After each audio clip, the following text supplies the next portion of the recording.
Thanks for joining us for an Every Nation Sunday sermon. This message is from our Hammersmith congregation.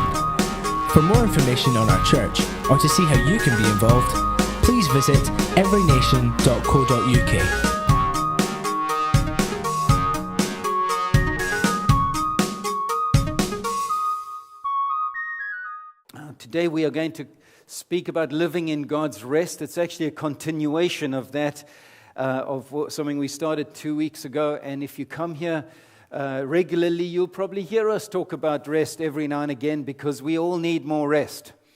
A rested you is a better you. A rested you is a nicer you, a kinder you, a more beautiful you. Right? Those baggy eyes don't do you any good, all right? A rested you loses weight more easily. Did you know that? You know, sometimes you think because you work, you think you're going to lose more weight. Actually, you know that if you don't sleep enough, then it slows your metabolism down, and you know what that does. So, man, there's so many benefits to true rest, and a rested you is a more spiritual you, because often your spirit is willing but your body is weak, and you want to pray but you can't, or you want to worship but you like this, right? And you think it's the devil, but it's just you not getting into the rhythm of God's rest. You haven't got the revelation. So I hope today is going to help you. Now, this is part 2. And those of you who missed it, we'll do a quick catch-up, but I trust you'll go back to our YouTube or SoundCloud and pick it up. But let's go straight to the promise of Jesus about rest, true rest. And we find this in Matthew chapter 11, verse 28. Let's read those couple of verses together. This is Jesus, one of his amazing invitations. Okay, remember, this is an invitation. It's not an instruction. If you think about this Bible as a book of instructions, you're going to get tired. But if you see this Bible as a book of invitation, that changes everything. Jesus says, come to me, all right? He doesn't say go before he says come. It's always come before go. It's always I've done it so that you can do it. All right, so this is a great invitation, and read it as such. So let's read together. Come to me, all you are weary. Are you with me? All right, let's go on. Let's just ramp it up a little bit, all right? Don't sound so tired. Or sound like full of energy. All right, here we go. Come to me, all you are weary and burdened, and I will give you rest. Take my yoke upon you and learn from me, for I am gentle and humble in heart, and you will find true rest for your souls. For my yoke is easy and my burden is light. The Message translation translates one of those verses like this. I'll show you, this is Jesus saying, I'll show you how to take a real rest. Walk with me and work with me. Now, some of you are surprised to see that word work there, all right, because you think, like, I need to stop working so I can rest. Jesus says, walk with me and work with me. Watch how I do it. He's our great example. And then he says, learn the unforced rhythms of grace. And so, Lord, help us today to enter into true rest. Amen? All right, and I believe that the Lord says to us today, I am your good shepherd. I have everything that you need. Follow me, and I will lead you to quiet waters, and I will make you lie down in green pastures. I've got some places for you to go. I've got I want to lead you in a way that you find true rest for your souls. His promise to you is that he will restore your soul. And this is, just as we catch up a bit of the revelation of this invitation, this is how it starts. It's about true rest. It's not, many of us think that rest is somewhere on a beach somewhere else. If I could just get out of crazy London. And by the way, do you know where this picture, what this picture is? This is like 2 minutes walk that way. One evening when I was paddling on the Thames, I took this picture. And I just took the picture and I wanted to bring it home to us. Rest isn't in some other place far away with an expensive aeroplane ticket. Rest is right where you are, and actually rest is right on the inside. When Jesus promises you rest, he promises you rest for your souls. It's rest on the inside. It's where you are, because there are too many restless people lying on beautiful beaches in the world. Right? And where you go, there you are. You're restless, yeah, in your soul, you're going to have a restless soul on a beach somewhere. So Jesus' invitation is a different kind of rest. It's not in a place, ultimately. It's in a person.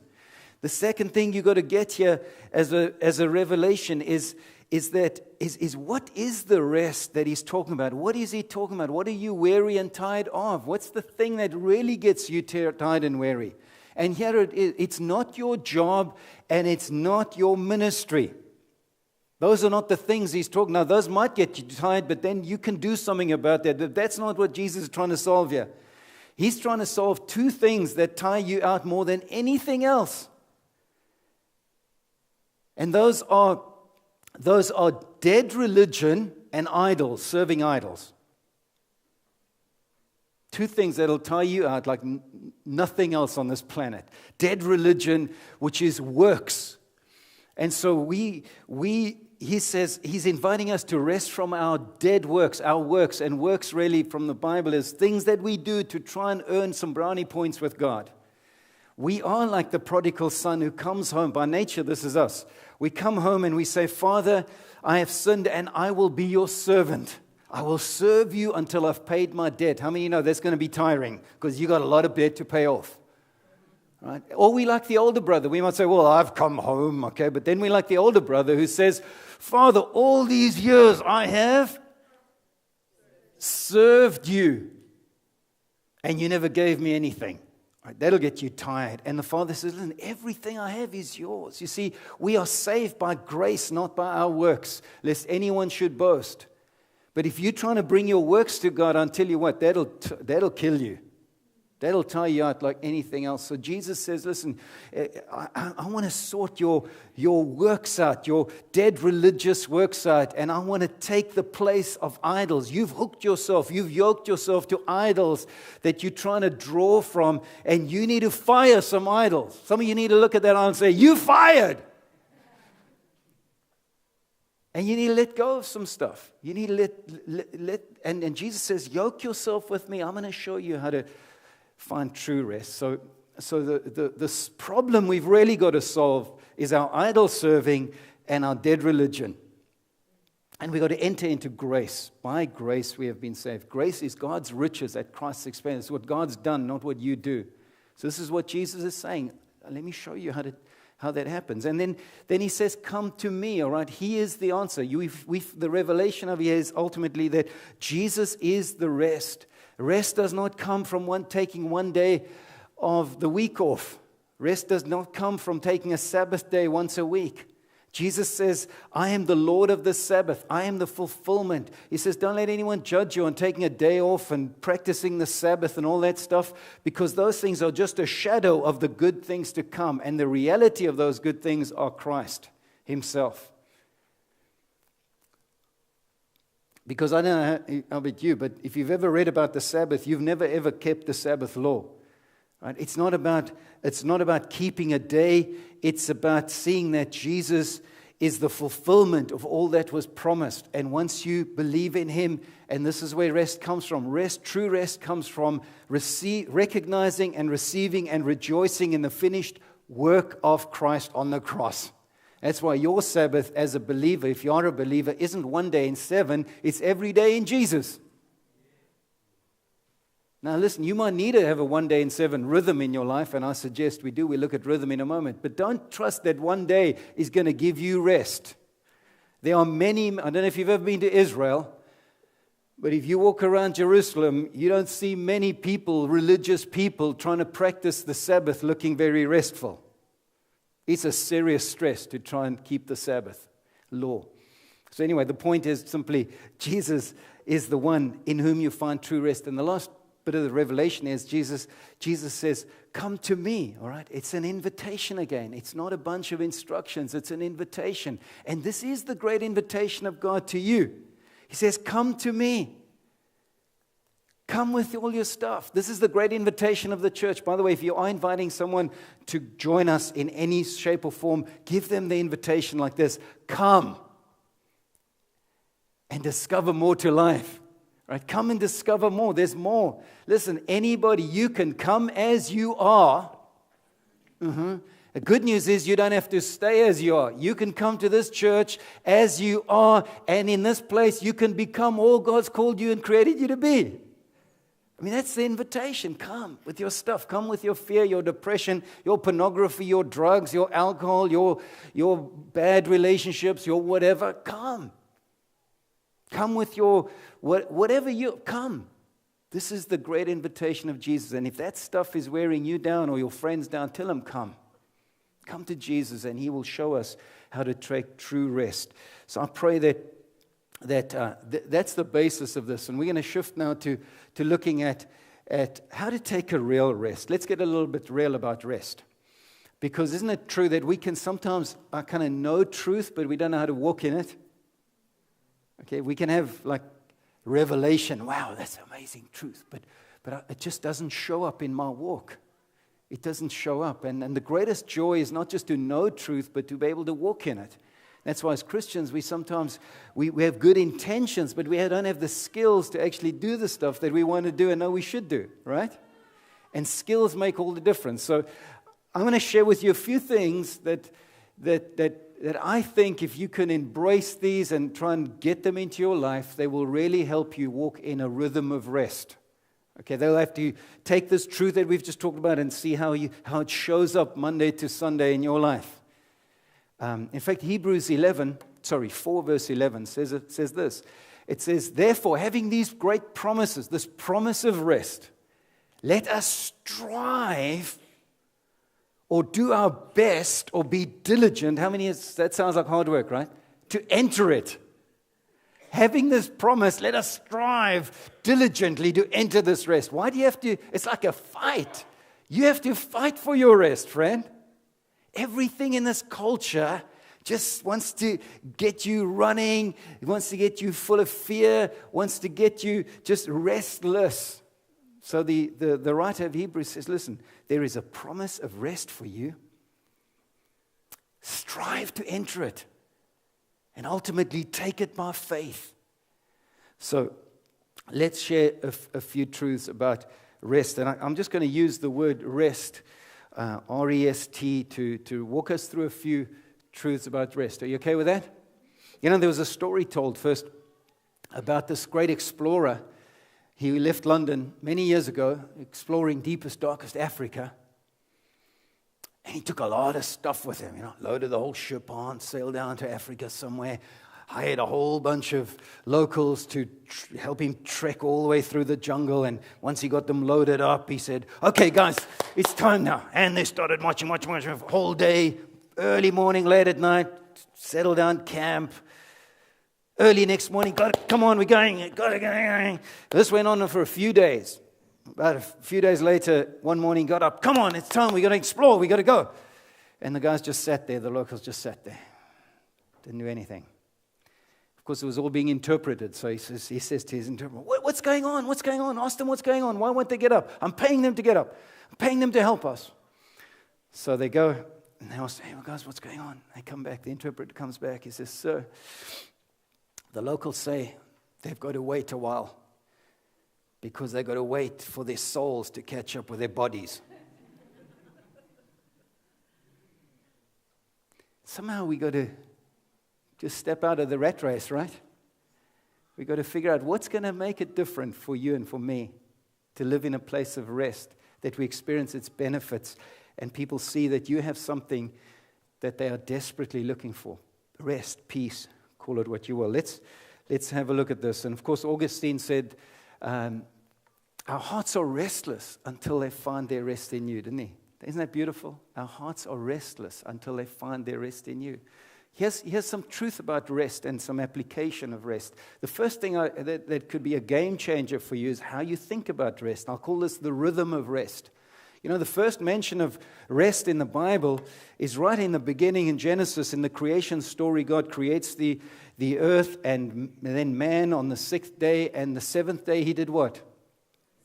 God rested. God rested from all his works, right? And he created man on which day? The sixth day, all right? And the sixth day, so if he created man on the sixth day and then he rested on the seventh day, guess what man did? Rested with God on the seventh day. So man is created, man and woman are created, and then they rest. So man's journey, humanity's journey, starts with resting with God in the garden. It doesn't start, because the command was like, hey, I bless you, be fruitful and multiply, fill the earth. How many know that can even be quite tiring? I tell you to multiply, fill the earth, right? Take care of this garden, tend and keep it. But no, God doesn't. He blesses them, but then the first thing before they start doing what they called and created to do, they rest with Him.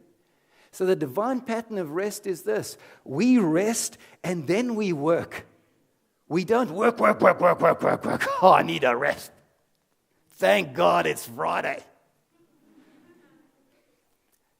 The divine pattern of rest is not that we work for the reward of rest, but that we rest and we get refueled for what we're going to do.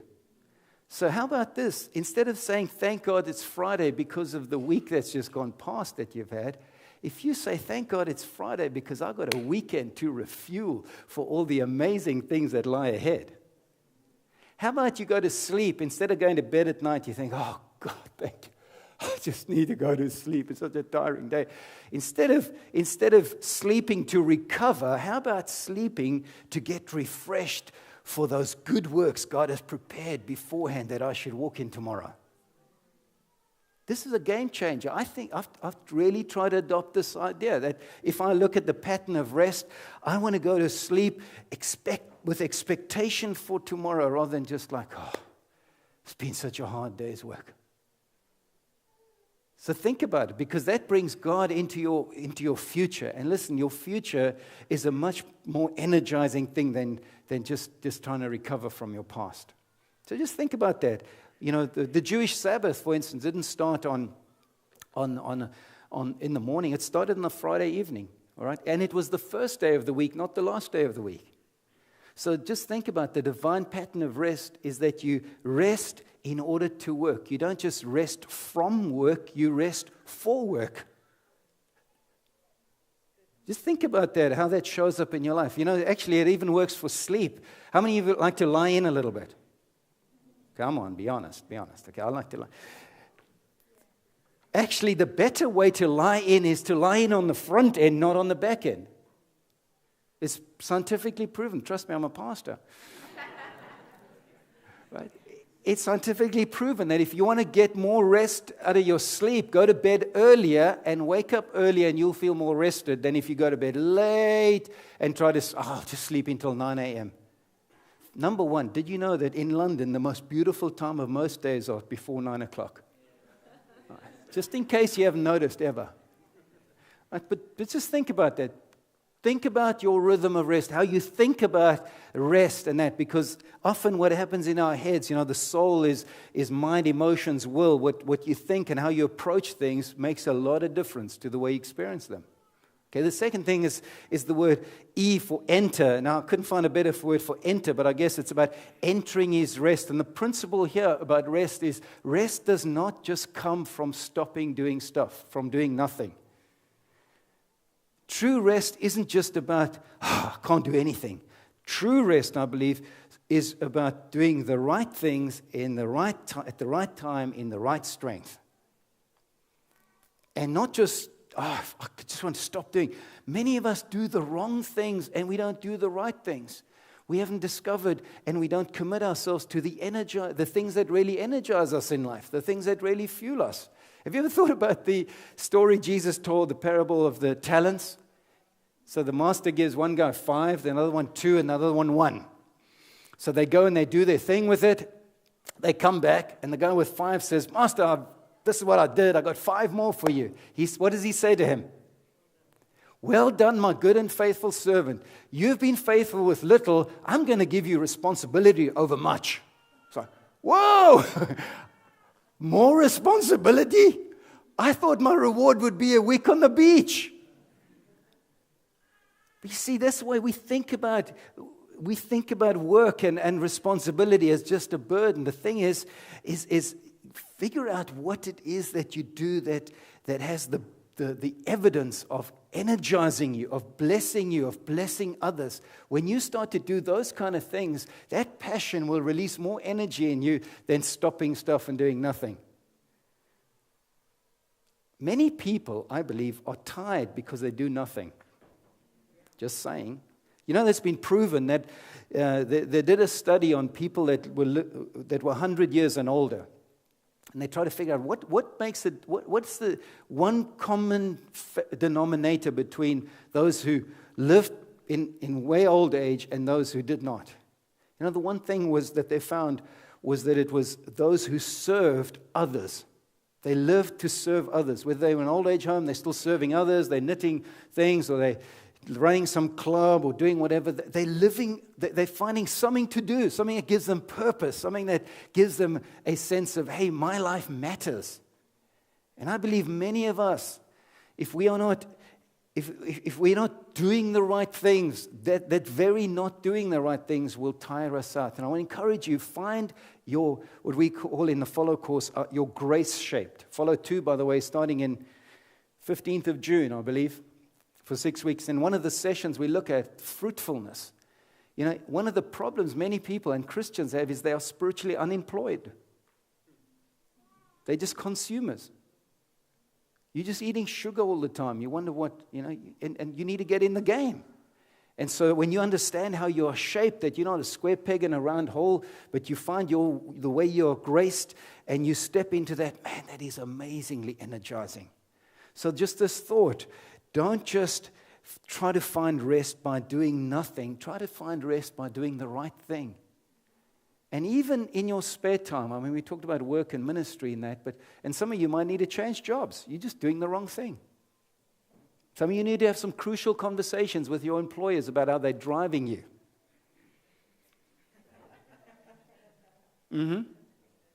And come to follow 3, and we'll teach you how to have a crucial conversation.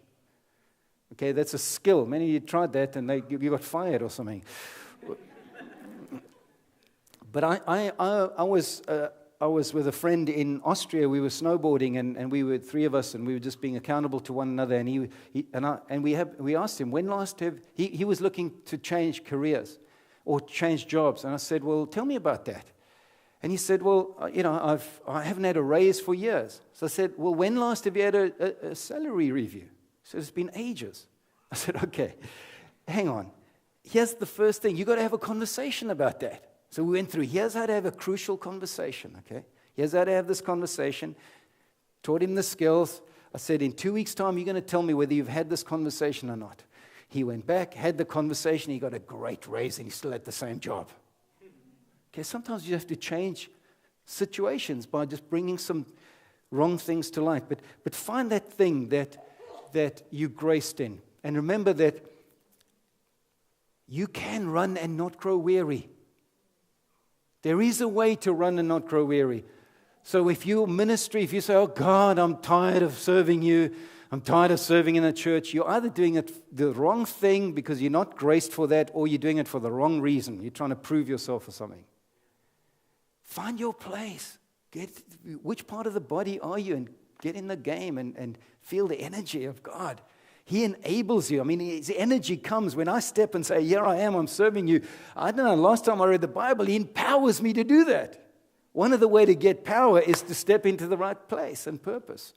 So just think about how you do that in your own life. The next thing, let's talk about stopping. All of you said, I was waiting for that. Okay. I know I need to find rest by just stopping. Right? Psalm 46, verse 10 says, be still and know that I am God. The Message translation says, slow down the traffic. Of course, there are things we need to stop in order to find rest. Actually, Sean found this on Sean's social media this week, all right? This is a picture of this guy chasing money. This is the idol that tires you out, right? Money, your master, all right? You chase it through life, and then at the end of life, you might even have it, but you got nothing. Right? So the first thing you got to do is deal with those idols that are tiring you out, that promise you everything but never deliver. Just stop serving them. They are slave drivers, whether it's money, sex, fame, whatever. But let's think about a few things we can stop. Be still. Okay, just still. Know that is God. God, we'll move into the trust part last. But just what are some things that you should stop doing to really bring peace to your soul? So one of the books I read on my sabbatical a few years ago was the 8 I Quits of an Emotionally Healthy Woman. Yeah, that's the best book I've read for a long time because I was able to tell Ellie.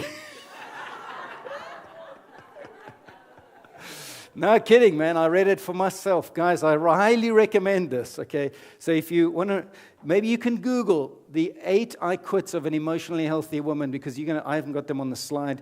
I'm going to read them to you. Are you ready? These are things you got to stop if you really want to find rest for your soul.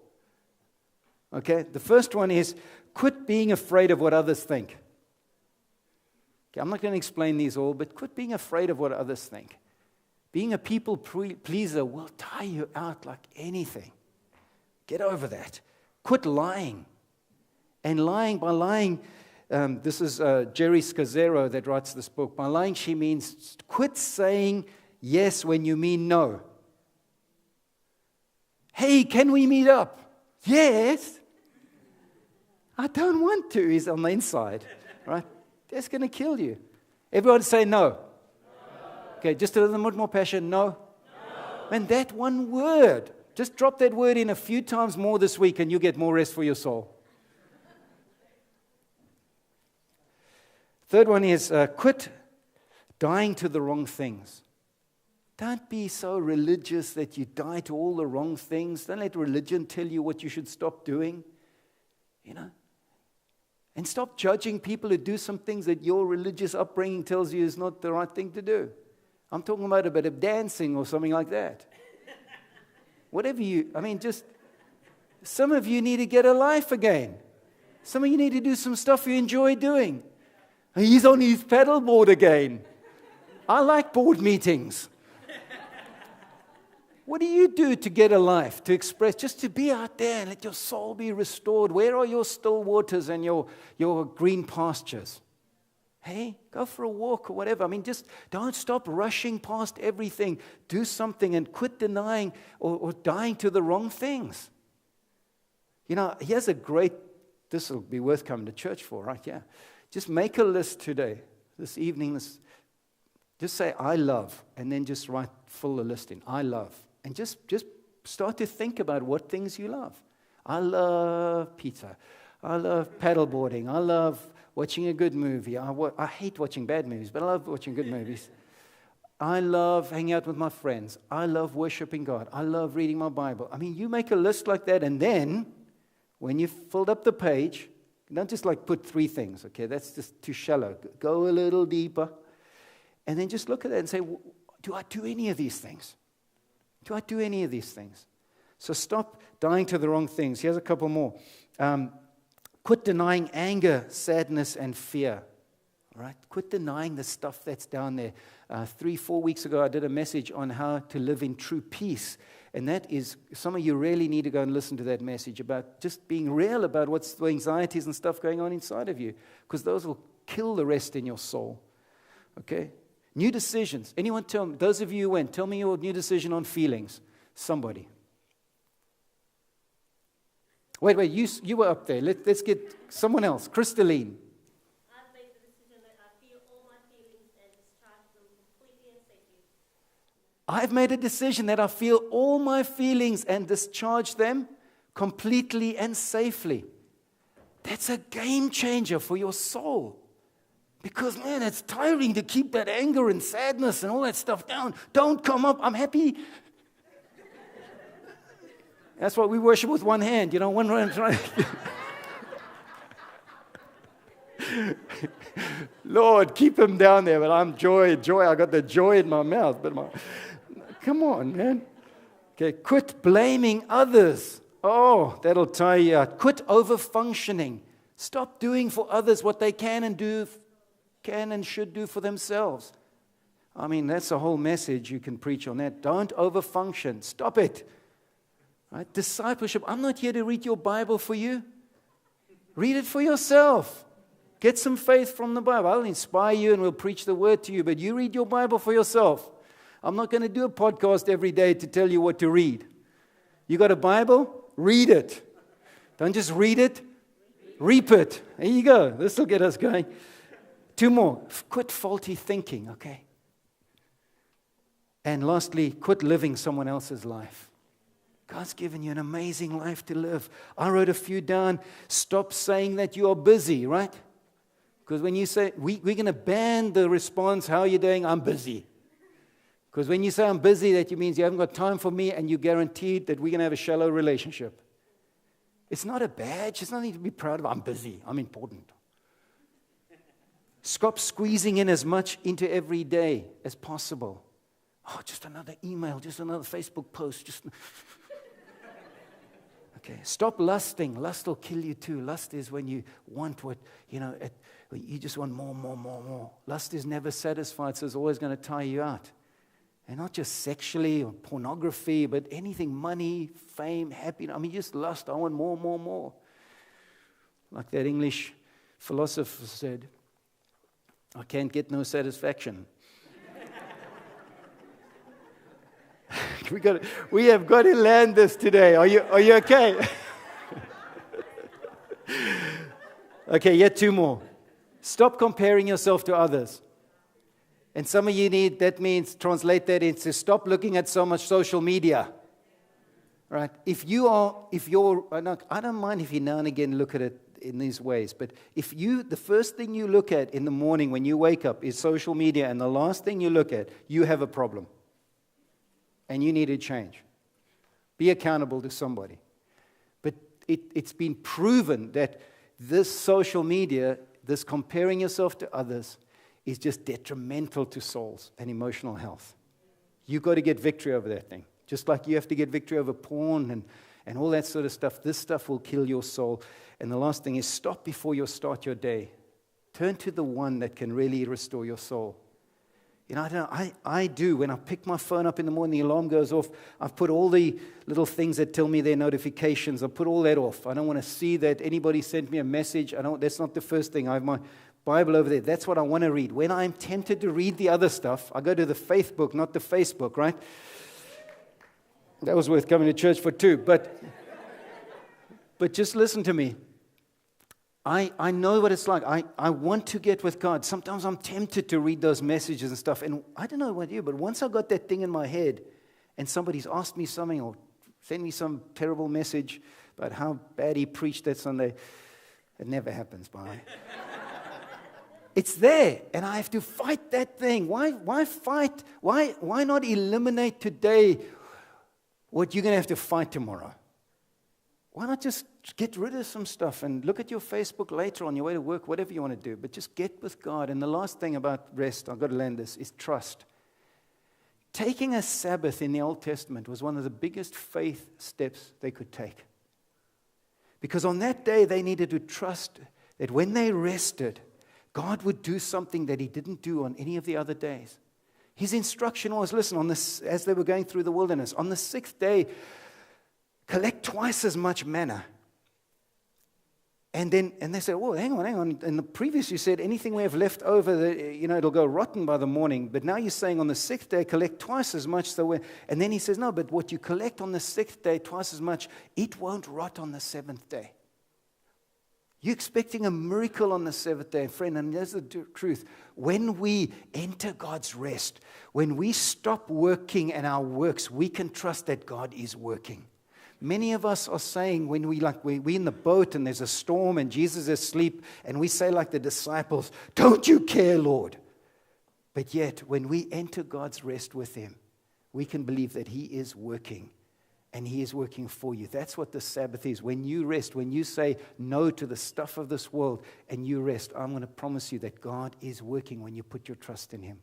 I'm going to ask the band to come up here, and we're going to read a last scripture verse together. This is the declaration of the psalmist who said, truly my soul finds rest in you, Lord. Can you say that? My salvation comes from Him.